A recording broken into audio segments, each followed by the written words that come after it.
ये रमज़ान शरीफ का महीना आ रहा है, इस महीने का ज़्यादा से ज़्यादा अदब व एहतराम और मुसलमान पर ज़रूरी है। हमारे मुसलमान बिल्कुल मेरी तरह नौजवान अट्ठा कट्टा रोज़ा नहीं रखता। वो क्यों? यार मुझे भूख बर्दाश्त नहीं, प्यास बर्दाश्त नहीं। और मैं आज ही एक साइंसदान की किताब पढ़ रहा था, ग़ालिबन असर के बाद, मैं हैरान हो गया अपने नबी की साइंसदानी देखकर। सुभान अल्लाह, मेरे नबी कितना बड़ा साइंसदान है यार।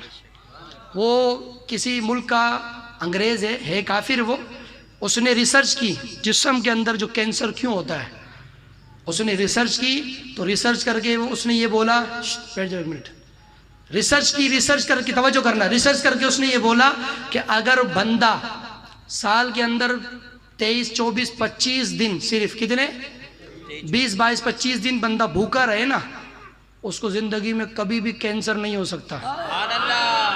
उस अंग्रेज से पूछा गया कितने घंटे भूखा, उसने कम से कम 8-10 घंटे भूखा रहे ना, सिर्फ साल के अंदर 20-25 दिन 8-10 घंटे भूखा रहे, पूरी जिंदगी मर तो सकता, कैंसर नहीं होगा। तो उसकी जब मैंने बात पढ़ी किताब के अंदर तो मेरी आंखों में आंसू आ गए।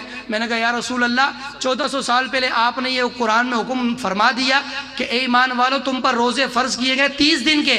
उसने कहा कोई 20 दिन भूखा रहे तो कैंसर नहीं होता, मेरे मुस्तफ़ा ने 30 दिन भूखा रहने का हुक्म फरमा दिया। 8-10 घंटे जो भूखा रहे कैंसर नहीं हो सकता है। और सुबह सेहरी से इफ्तारी तक कितने घंटे का रोजा होता है? 8-10 घंटे का, 12 घंटे, 15 घंटे का। तो मुझे बताओ, वो साइंसदान तो आज रिसर्च कर रहे हैं कैंसर नहीं होगा।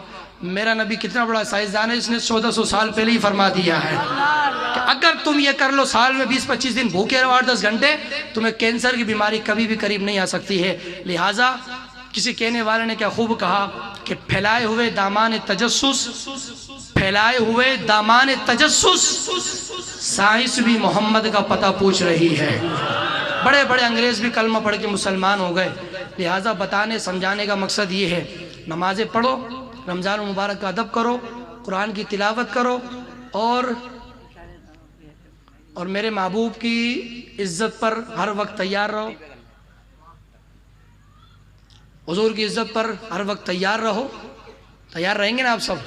हाँ, नमाज अच्छी, रोज़ा अच्छा, ज़कात अच्छी, हज अच्छा, मगर इसके बावजूद मैं मुसलमान हो नहीं सकता जब तक कट न मरूं मुस्तफ़ा की इज्जत पर।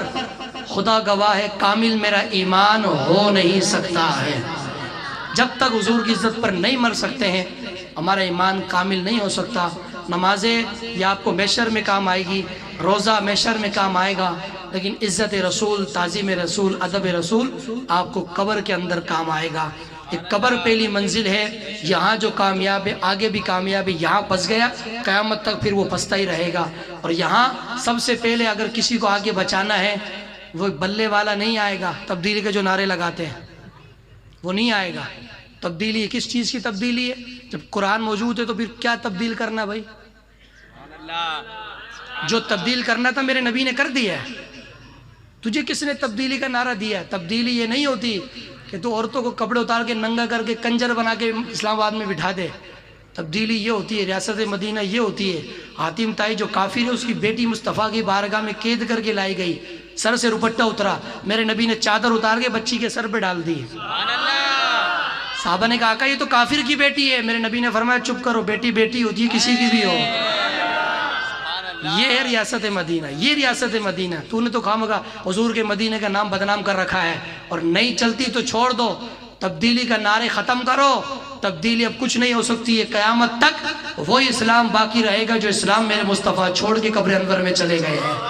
कोई उसको तब्दील नहीं कर सकता है, और जो तब्दील करेगा अल्लाह की बारगाह से अजाब का मुस्तहिक बनेगा और हुजूर की बारगाह से नाराज़गी का सबब बनेगा। कोई इसमें तब्दीली नहीं है। तब्दीली जो करनी थी मेरे मुस्तफ़ा ने कर दी है। अल्लाह ताला मेरी आपके हम सब की हाज़िरी कबूल फरमाए।